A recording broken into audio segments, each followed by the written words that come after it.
Everyone, welcome to my channel Tashika classes. तो आज हम लेक्चर 2 देखने वाले हैं। चैप्टर आपका 4 चल रहा है उद्योग का, क्लास 8 का। तो चलिए स्टार्ट करते हैं। हमने क्या क्या देख लिया था वो चीज़ें देख लेते हैं। हमने ये स्टोरी सुन ली थी कि कागज मतलब ये नोटबुक कैसे बनाई जाती है ना। द्वितीय क्रियाकलाप क्या होता है, विनिर्माण क्या होता है, वो चीजें देख ली थी। उद्योग की असली डेफिनेशन क्या है वो चीज देख ली थी। उद्योग किसे कहते हैं, उद्योगों का वर्गीकरण यानी क्लासिफिकेशन देख लिया था। ठीक है, उद्योगों का वर्गीकरण हमने किसके आधार पर किया था, कच्चा माल। ठीक है, कच्चा माल, आकार के आधार पर, स्वामित्व के आधार पर। तो हमने कच्चे माल के आधार पर उद्योग देख लिए थे, बहुत अच्छे से समझे थे हमने, है ना। और आकार के आधार पर अभी हमने देख लिए थे। आज हम स्वामित्व के आधार पर देखने वाले हैं। ठीक है, तो कच्चे माल के आधार पर हमने देखा था कौन कौन से उद्योग देखे थे। एक मिनट, कृषि आधारित उद्योग, खनिज आधारित उद्योग, समुद्र आधारित उद्योग और वन आधारित उद्योग। तो एक लड़की ने मुझसे क्वेश्चन पूछा था कि मैम समुद्र आधारित उद्योग क्या होते हैं, तो उसे अच्छे से एक्सप्लेन कर दीजिए। तो मैं इस वीडियो में अच्छे से एक्सप्लेन कर दूंगी। मैंने ये पिन कमेंट में भी पिन कर दिया था, तो आपको वहां वहां से भी देख सकते हो, लेकिन मैं आपको यहाँ पर भी समझा देती हूँ। देखिए, हम रीड करते हैं। समुद्र आधारित उद्योग वे उद्योग होते हैं जो समुद्र से मिलने वाले संसाधनों यानी मछली, नमक, तेल, गैस, मोती आदि या समुद्र से जुड़े काम जैसे कि जहाज, बंदरगाह, पर्यटन पर निर्भर करते हैं। ठीक है, जैसे कि हम देखें तो प्रमुख समुद्र उद्योग जैसे कि मछली पालन उद्योग, समुद्र से मछली, झींगा, केकड़ा आदि पकड़ना और उनका व्यापार करना। दूसरा, नौका जहाज निर्माण उद्योग, जहाज, नाव, पनडुब्बी बनाना और मरम्मत करना। तेल व प्राकृतिक गैस उद्योग जैसे कि समुद्र के भीतर से पेट्रोलियम और गैस को निकालना। Offshore drilling.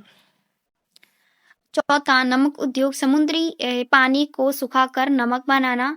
पांचवा, समुद्री पर्यटन उद्योग, समुद्र तट पर्यटन, क्रूज, वाटर स्पोर्ट्स आदि। और छठा, मोती व समुद्री खनिज उद्योग, मोती, समुद्री खनिज, शैवाल, सीडवेड से दवाइयाँ, कॉस्मेटिक बनाना। तो ये सारे समुद्र आधारित उद्योग थे। तो आई होप आपको समझ में आ गया होगा। वन आधारित उद्योग का देखा था, तो हमने यहाँ पर ये बहुत अच्छे से डेफिनेशन के थ्रू बहुत अच्छे से देख लिया था इसको। आकार में हमने क्या देखा था, लघु आकार के उद्योग, बृहत आकार के उद्योग, इसे बहुत अच्छे से हमने एक्सप्लेन कर लिया था। ठीक है, समझ लिया था। हम रिवीजन भी कर चुके हैं कि हमने क्या क्या चीजें पढ़ ली थी। तो चलिए यहाँ से स्टार्ट करते हैं स्वामित्व से।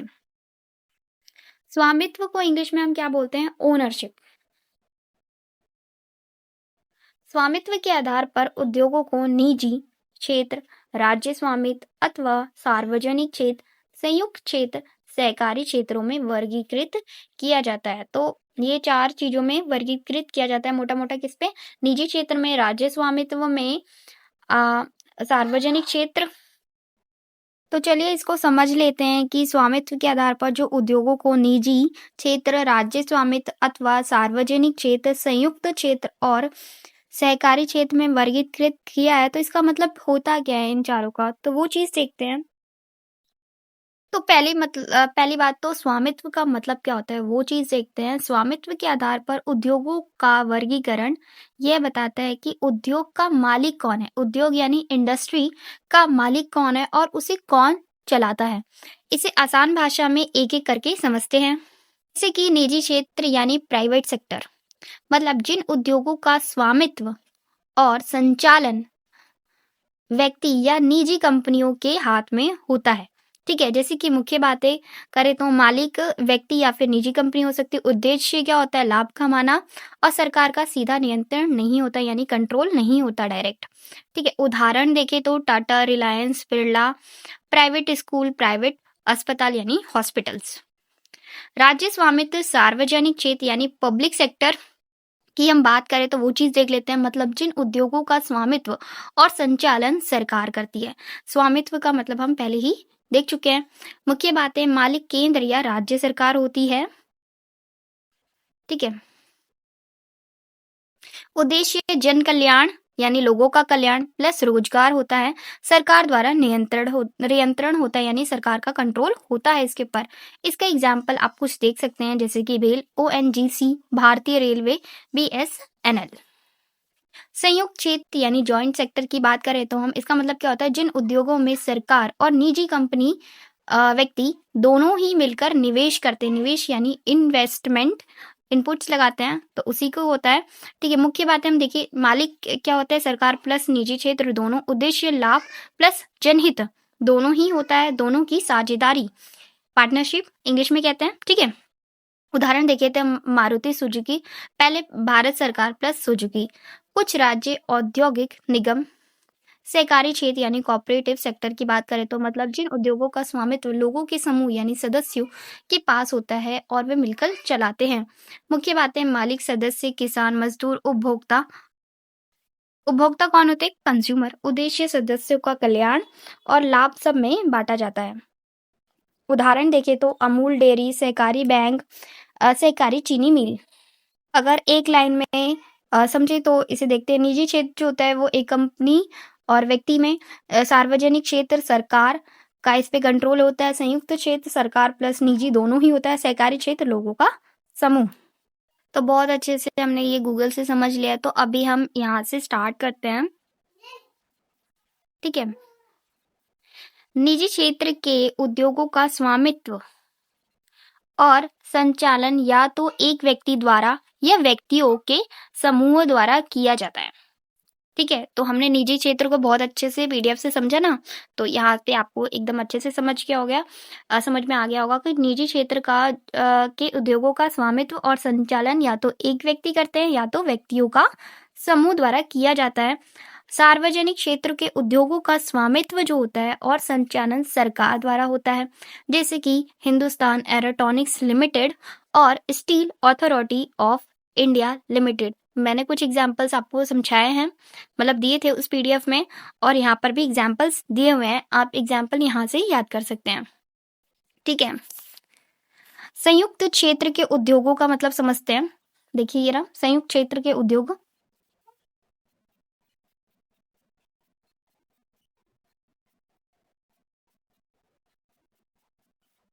तो संयुक्त क्षेत्र के एक मिनट, संयुक्त क्षेत्र के उद्योगों का स्वामित्व और संचालन राज्य और व्यक्तियों अथवा व्यक्तियों के समूह द्वारा होता है। ठीक है, जैसे कि एग्जाम्पल था ना, मारुति उद्योग लिमिटेड संयुक्त क्षेत्र उद्योग का एक उदाहरण है। सहकारी क्षेत्र के उद्योगों का स्वामित्व और संचालन कच्चे माल के उत्पादकों, जो कि मतलब बनाते कौन है, वो उत्पादकों, और पूर्तिकारों, पूर्तिकार मतलब क्या होता है, जो सप्लाई करते हैं। उत्पादकों को इंग्लिश में हम क्या बोलते हैं, प्रोड्यूसर्स, जो प्रोड्यूस करते हैं। ठीक है, पूर्तिकारों यानी सप्लायर्स जो होते हैं। कामगारों यानी क्या होता है इसका, कामगारों का मतलब क्या होता है, वर्कर्स अथवा दोनों द्वारा होता है। तो यहाँ पे मैं आपको मीनिंग समझा रही थी। आनंद मिल यूनियन लिमिटेड ये इसका एग्जाम्पल है, और सुधा डेयरी सहकारी उपक्रम के उत्तम उदाहरण है, यानी बहुत अच्छे उदाहरण है। जैसे कि यहाँ पे सहकारी क्षेत्र में सुधा डेयरी आपको यहाँ पे ये इमेज में दिखाया गया है।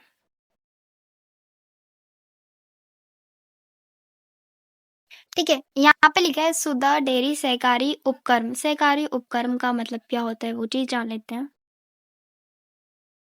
सहकारी उपक्रम यानी कोऑपरेटिव एंटरप्राइज का मतलब क्या होता है वो चीज देखते हैं। सहकारी उपक्रम वह संस्था या फिर उद्योग होता है जिसे कुछ लोग मिलकर बनाते हैं, चलाते हैं, उसका लाभ आपस में बांटते हैं। तो यही चीज हमने डेफिनेशन में भी देखा था।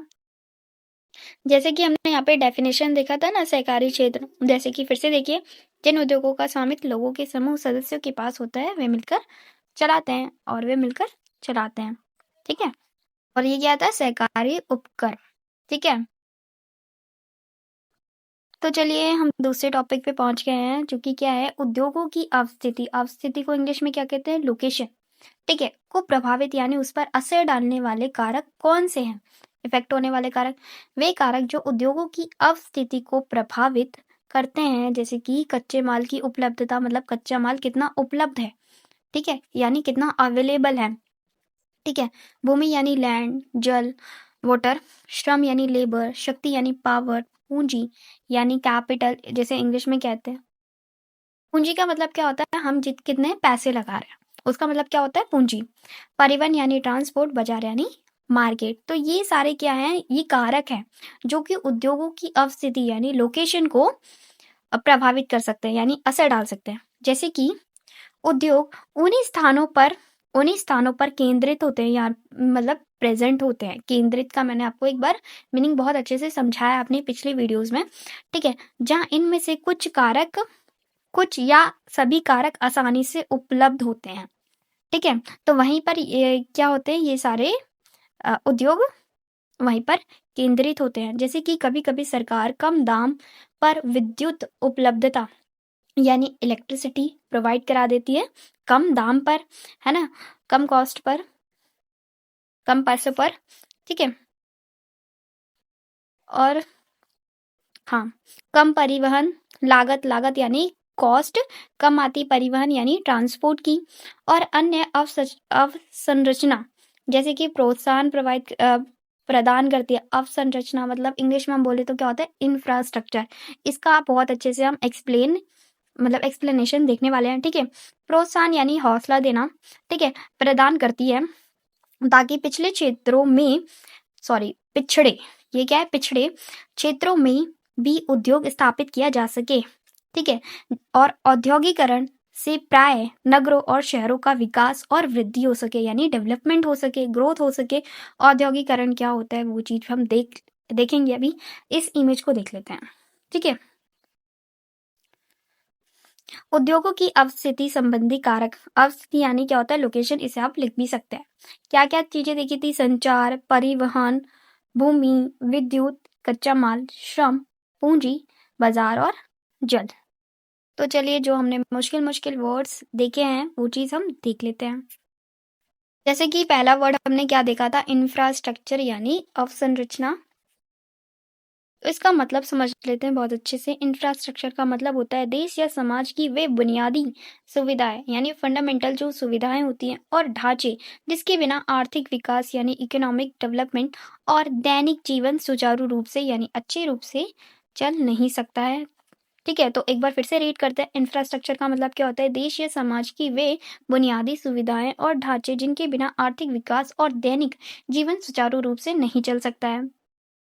जैसे कि आसान शब्दों में समझते हैं, जो चीजें किसी देश की रीढ़ होती है, ठीक है, जिन पर उद्योग, व्यापार और आम जीवन टिका होता है, इन्हें उन्हें इंफ्रास्ट्रक्चर कहते हैं। रीढ़ आप समझ रहे हैं, यहाँ पे रीढ़ का मतलब क्या है, बहुत ज्यादा इंपॉर्टेंट। जैसे ह्यूमन बॉडी में रीढ़ की हड्डी बहुत ज्यादा महत्वपूर्ण होती है ना, तो वैसे ही यहाँ पे लिखा हुआ है कि जो चीजें किसी देश की रीढ़ होती है मतलब जिन पर उद्योग, व्यापार और आम जीवन टिका होता है, उन्हें ही इंफ्रास्ट्रक्चर कहते हैं। जैसे कि इंफ्रास्ट्रक्चर के मुख्य प्रकार देखते हैं।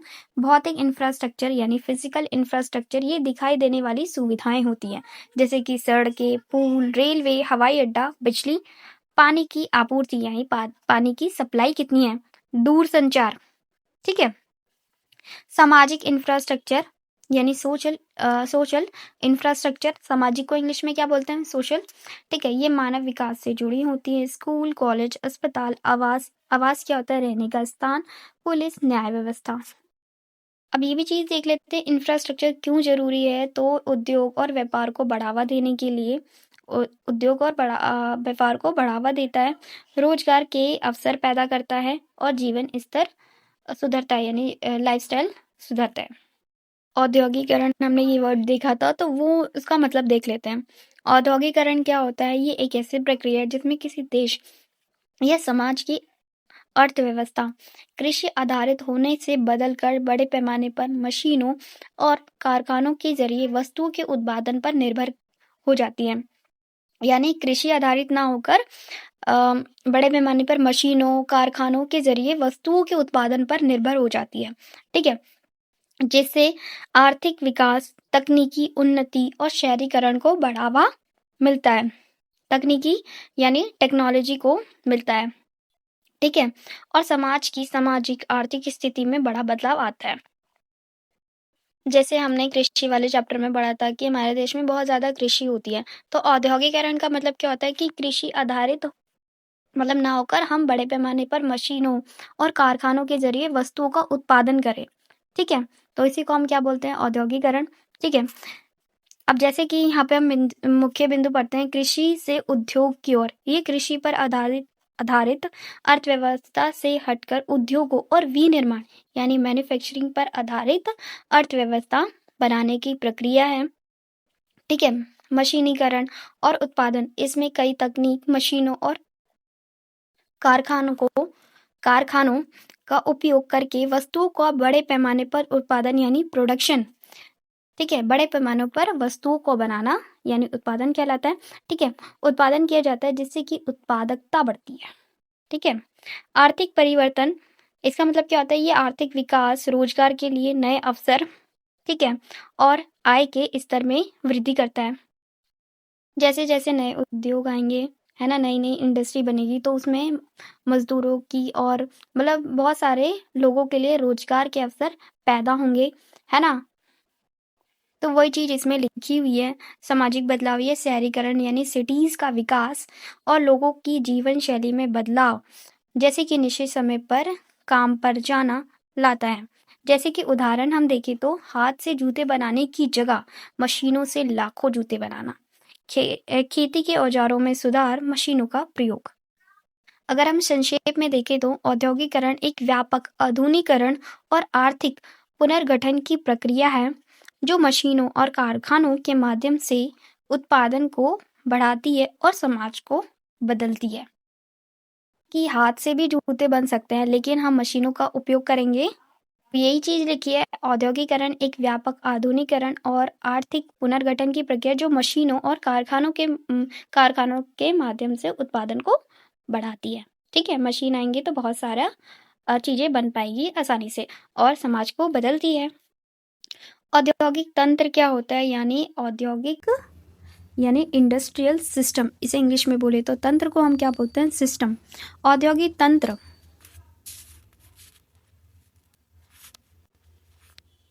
औद्योगिक तंत्र में हम निवेश यानी इन्वेस्टमेंट, इंग्लिश में इनपुट, प्रक्रम यानी प्रोसेसेस और निर्गत शामिल है यानी आउटपुट शामिल है। अब आपको ये समझ नहीं आ रहा होगा ये चीज़ें होती क्या है, तो आगे चलेंगे तो हमें समझ में आएगा। जैसे कि निवेश में कच्चे माल, श्रम यानी लेबर और भूमि की लागत यानी कितनी कॉस्ट आई है, जल की उपलब्धता, परिवहन, विद्युत यानी इलेक्ट्रिसिटी और अन्य अवसंरचना शामिल है।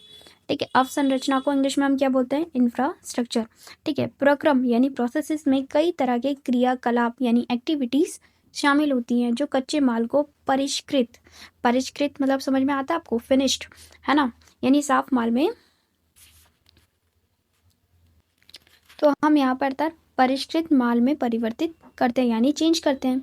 निर्गत यानी आउटपुट, है ना, अंतिम उत्पाद यानी एंड प्रोडक्ट जो होता है, और इससे अर्जित आय है यानी हमने कितने रुपए कमाए हैं, अर्जित किए हैं। ठीक है, अर्न किए हैं, वो है आय। मतलब आप समझ ही गए होंगे, इनकम को बोला गया है।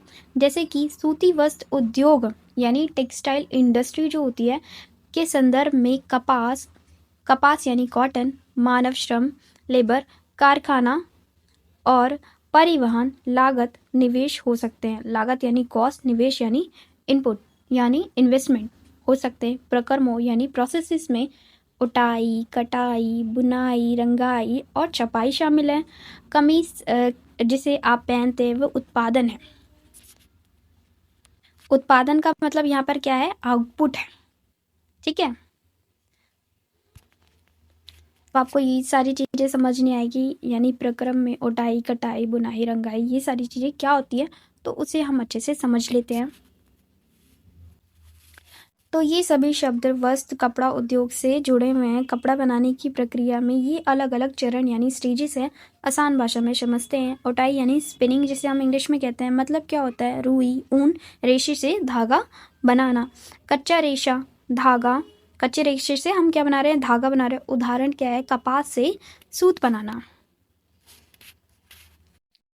कटाई में देखें तो कटिंग मतलब कपड़ों को नाप के अनुसार काटना।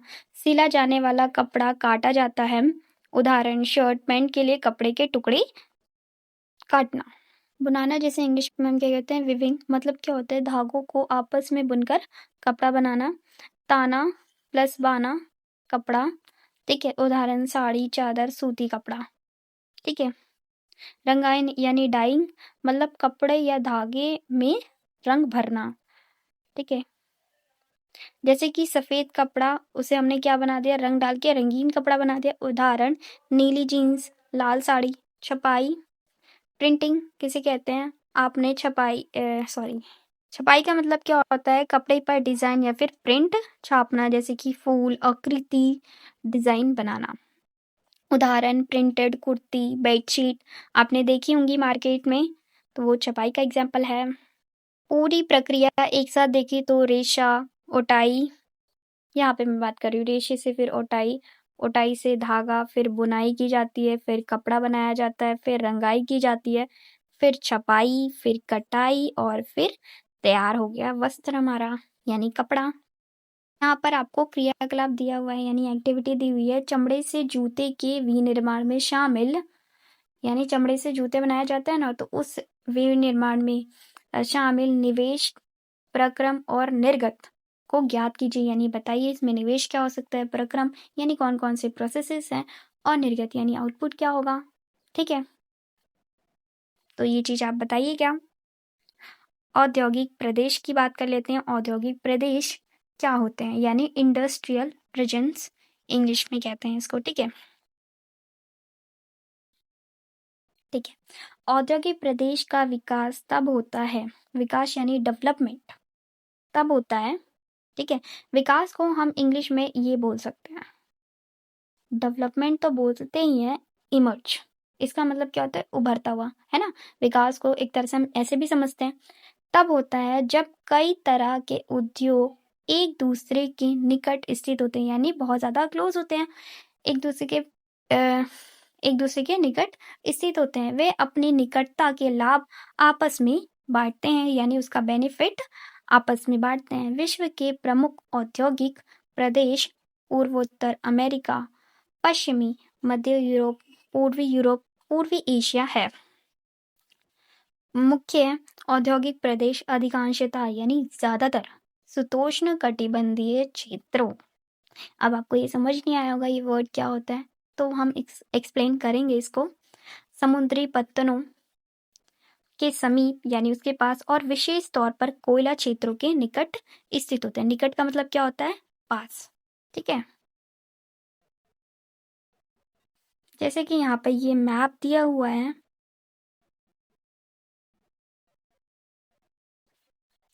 भारत में अनेक औद्योगिक प्रदेश हैं। जैसे कि कौन कौन से औद्योगिक प्रदेश हैं, यानी जैसे कि मुंबई पुणे समूह, बेंगलोर, तमिलनाडु प्रदेश, हुगली प्रदेश, अहमदाबाद, वडोदरा प्रदेश, छोटा नागपुर औद्योगिक प्रदेश, विशाखापट्टनम, गुंटूर औद्योगिक प्रदेश, गुड़गांव, दिल्ली, मेरठ औद्योगिक प्रदेश और कोल्लम, तिरुवनंतपुरम औद्योगिक प्रदेश। पहले हम इस मैप को देख लेते हैं। ये जो ये वाला कलर है, ये किसको दिखा रहा है, विश्व की औद्योगिक पट्टी। जैसे कि यहाँ पर है, ये वाला पूरा है, ये क्या है, यहाँ पर इन क्षेत्रों में क्या होता है, विश्व की औद्योगिक पट्टी है, और ये जो ब्लैक ब्लैक है वहां पर औद्योगिक प्रदेश है। जैसे कि ये वाला पार्ट जहाँ पे भी ब्लैक ब्लैक है वो आपका औद्योगिक प्रदेश को दिखाता है, जहाँ पे मैं सर्कल कर रही हूँ, और आप भी देख सकते हैं। ठीक है, तो आप ये मैप अच्छे से देख लीजिएगा। तो हम उन वर्ड्स को देख लेते हैं जो डिफिकल्ट थे। तो हमने क्या देखा था, शीतोष्ण कटिबंध, जिसे इंग्लिश में हम क्या बोलते हैं, टेम्परेट जोन। शीतोष्ण कटिबंध पृथ्वी का वह भाग है जहाँ ना अधिक बहुत गर्मी होती है और ना बहुत ज्यादा ठंड होती है, और मौसम मध्यम, ठीक है, संतुलित रहता है, यानी बैलेंस रहता है। शीतोष्ण कटिबंध की स्थिति क्या है वो चीज देखते हैं। यह क्षेत्र कर्क रेखा 23.5 डिग्री उत्तरी अक्षांश और आर्कटिक वृत्त 66.5 उत्तरी अक्षांश के बीच, मकर रेखा 23.5 डिग्री दक्षिणी अक्षांश और अंटार्कटिक वृत्त 66.5 दक्षिणी अक्षांश के बीच है। इसे हम डायग्राम के थ्रू समझ लेते हैं। जैसे कि ये हमारा डायग्राम है, थोड़ा अपना भी हम ड्रॉ करते हैं। ये हमारा 0 डिग्री यानी विषुवत वृत्त है, ठीक है। तो यहाँ पर हमने क्या देखी थी, कर्क रेखा है जो कि 23.5 डिग्री पर होती है, और ये उत्तर 23.5 डिग्री उत्तर में, और ये 23.5 डिग्री दक्षिण में, जिसे हम क्या बोलते हैं, मकर रेखा। तो आप मकर रेखा क्या होती है, कर्क रेखा क्या होती है, वो चीज़ आप समझ गए होंगे। मैं फिर से इस डायग्राम में आपको समझा देती हूँ, रिपीट कर देती हूँ, ठीक है। ये देखिए, ये 0 डिग्री यानी विषुवत वृत्त है। 23.5 डिग्री उत्तर पर हम इसे क्या कहते हैं, कर्क रेखा कहते हैं। 23.5 डिग्री दक्षिण पर हम इसे क्या कहते हैं, मकर रेखा कहते हैं, ठीक है। तो हमने शीतोष्ण कटिबंध की डेफिनेशन क्या देखी है, वो चीज़ देखते हैं। देखिए, ये हमारा भूमध्य वृत्त 0 डिग्री, भूमध्य रेखा 0 डिग्री, और यहाँ पे हमारा 23.5 डिग्री कर्क रेखा थी, ठीक है। तो उन्होंने क्या बोला क्या, और यहाँ पे ना 66.5 पर ये क्या होता है, आर्कटिक वृत्त, ठीक है, ये उत्तर में होता है, ठीक है। ये आप देख लीजिए, ठीक है। तो इन दोनों के बीच यानी कर्क रेखा और आर्कटिक वृत्त के बीच में जो ये वाला होता है ना, इसे हम क्या बोलते हैं, शीतोष्ण कटिबंधीय कटिबंध। ऐसे ही ये 0 डिग्री है, ठीक है, और ये 23.5 डिग्री दक्षिण में, इसे हम क्या बोलेंगे, मकर रेखा। और यहाँ पर 66.5 ये दक्षिण में, इसे हम क्या बोलते हैं, अंटार्कटिक वृत्त, ठीक है। और इन दोनों के बीच यानी मकर रेखा और अंटार्कटिक वृत्त के बीच में जो ये क्षेत्र आता है, इसे हम क्या बोलते हैं, शीतोष्ण कटिबंधीय, ठीक है। ये ऊपर की तरफ है तो इसे हम उत्तरी बोल देंगे, उत्तरी शीतोष्ण कटिबंधीय। और ये नीचे की तरफ यानी दक्षिण की तरफ है तो हम इसे क्या बोलेंगे, दक्षिण शीतोष्ण कटिबंध। देखिए, फिर से हम इस डायग्राम में देखने की कोशिश करते हैं।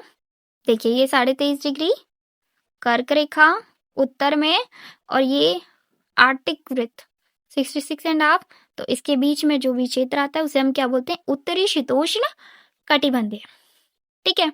अब यहाँ पर आते हैं मकर रेखा 23.5 डिग्री दक्षिण, और ये क्या था, अंटार्कटिक वृत्त, ठीक है, 66.5 दक्षिण में, तो ये क्या हो गया, दक्षिणी शीतोष्ण कटिबंध।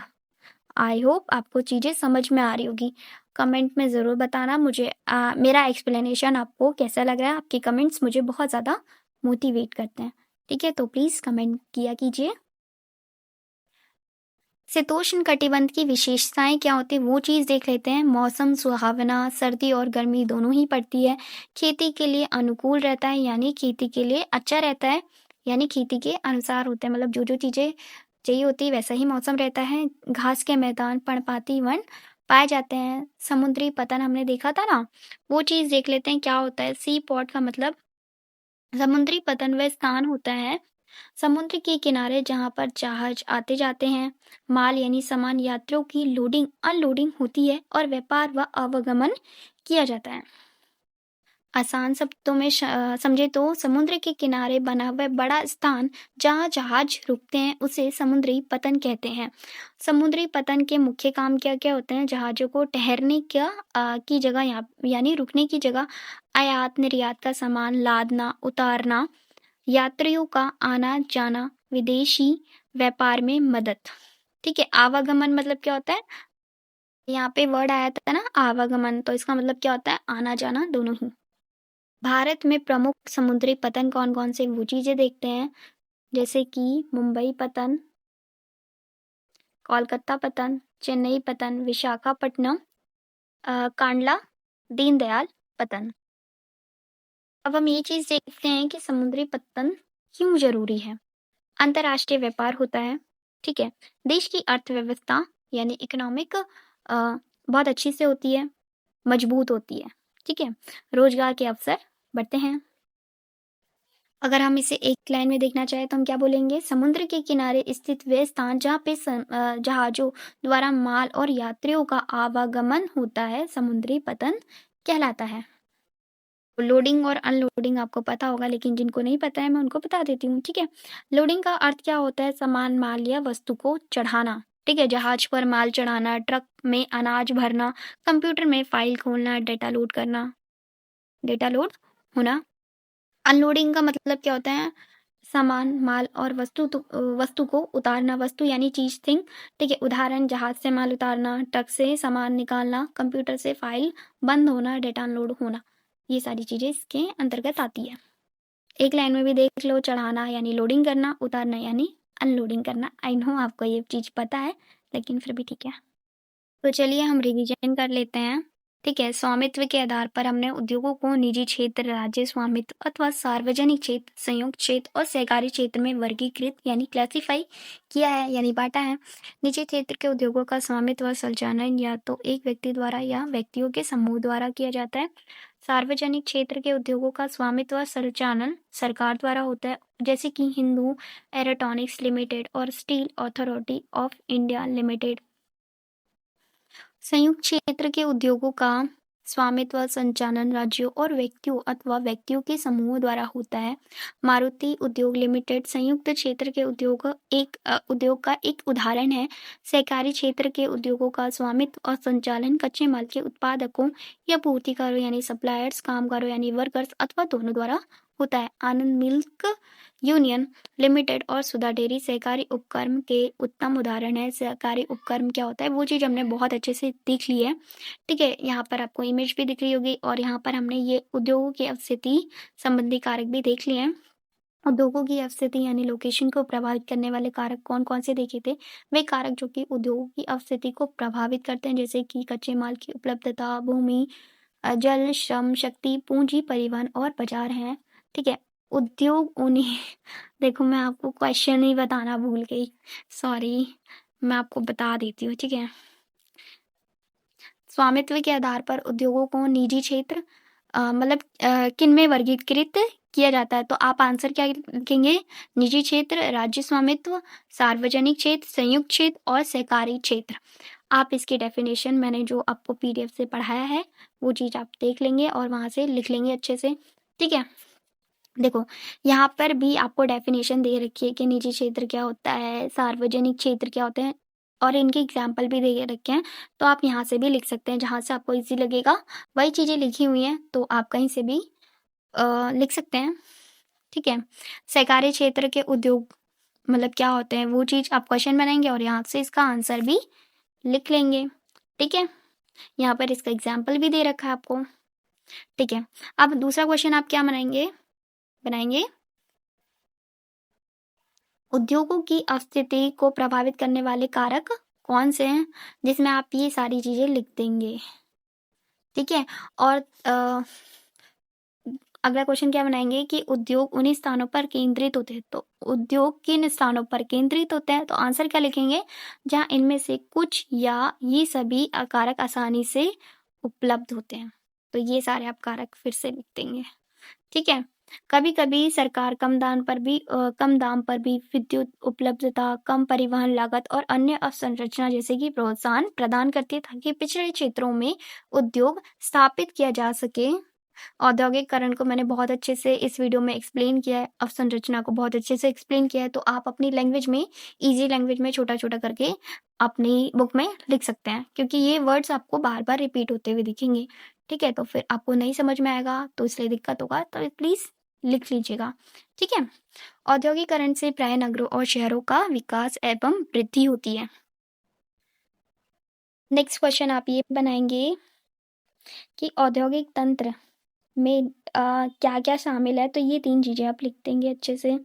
ठीक है, अब फिर आप यहाँ पर इसका एग्जाम्पल लिखेंगे, यानी निवेश क्या होता है। तो निवेश में आप लिखेंगे निवेश में कच्चा माल, ये सारी चीज़ें होती है। ठीक है, प्रक्रम में क्या चीज़ें होता है, तो ये चीज़ लिख देंगे आप, जैसे कि जो कच्चे माल को परिष्कृत माल में परिवर्तित करते हैं। ठीक है, निर्गत यानी अंतिम उत्पाद और इसे अर्जित आय, ये सारी चीज़ें लिखेंगे, जैसे कि यहाँ पे एग्जाम्पल भी दिया गया है। आप इसे एग्जाम्पल के थ्रू भी समझा सकते हैं अपनी कॉपी में कि सूती वस्त्र उद्योग के संदर्भ में कपास, मानव श्रम, कारखाना, परिवहन लागत, निवेश हो सकते हैं। प्रक्रमों में क्या, मैंने ये बहुत सारी चीज़ें बताई है ना। प्रक्रमों में आप लिख सकते हैं कि सूती वस्त्र उद्योग में प्रक्रम क्या है, सूती वस्त्र उद्योग में निवेश क्या है, सूती वस्त्र उद्योग में निर्गत क्या है। तो वैसा आप क्वेश्चन बनाएंगे और उसका आंसर आप यहाँ से लिख सकते हैं। ठीक है, उटाई कटाई बुनाई रंगाई मैंने आपको पीडीएफ से बहुत अच्छे से समझा दिया, तो वहाँ से आप लिख सकते हैं। ठीक है, कमीज जिसे आप पहनते वो वह उत्पादन है। बाकी हमने औद्योगिक प्रदेश पढ़ा और यहाँ पर हमने शीतोष्ण कटिबंधीय क्षेत्र बहुत अच्छे से एक्सप्लेन किया था, तो वो आपको समझ में आ गया होगा। और हमने दूसरी चीज, ठीक है, तो हमने ये सारी चीज़ें हमने पढ़ ली है।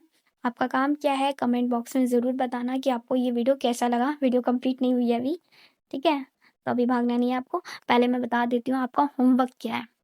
औद्योगिक विविधता आप पढ़ लेंगे अपने आप, ठीक है। प्रमुख उद्योगों का वितरण, ये मैं अगला टॉपिक स्टार्ट करूंगी, जिसमें लोहा इस्पात उद्योग पढ़ेंगे, आप पढ़ के आएंगे, है ना। प्री रीडिंग लगा के आना, जिससे कि आपके कॉन्सेप्ट और ज़्यादा स्ट्रांग होंगे। समझ आए ना आए इसमें कोई बात नहीं है, लेकिन आप प्री रीडिंग जब लगा के आएंगे तो आपको और चीज़ें अच्छे से क्लियर होंगी, ठीक है। और इतना पढ़ के आइए, जमशेदपुर पढ़ लीजिएगा, ठीक है।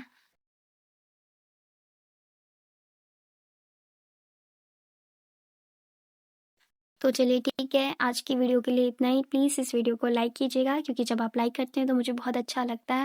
मुझे पता चलता है कि बच्चों को समझ में आ रहा है कि नहीं आ रहा है। और कमेंट बॉक्स में ज़रूर बताना कि एक्सप्लेनेशन आपको कैसा लग रहा है, ठीक है। और इस वीडियो को शेयर करना अपने क्लासमेट्स के साथ, और जो बच्चे भी यूपीएससी और जितने भी गवर्नमेंट एग्ज़ाम्स होते हैं, एसएससी, रेलवे वगैरह, तो उन सब के लिए एनसीईआरटी बहुत ज़्यादा यूज़फुल होती है। तो प्लीज़ अपने भाई बहनों को भी शेयर कीजिएगा, अपने फ्रेंड्स के साथ भी शेयर करना, ठीक है। और जिन लोगों ने तशिका क्लासेस को सब्सक्राइब नहीं किया है तो प्लीज़ सब्सक्राइब कर लीजिए, ये वाला चैनल आपके लिए बहुत ज़्यादा यूज़फुल रहने वाला है। Thank you.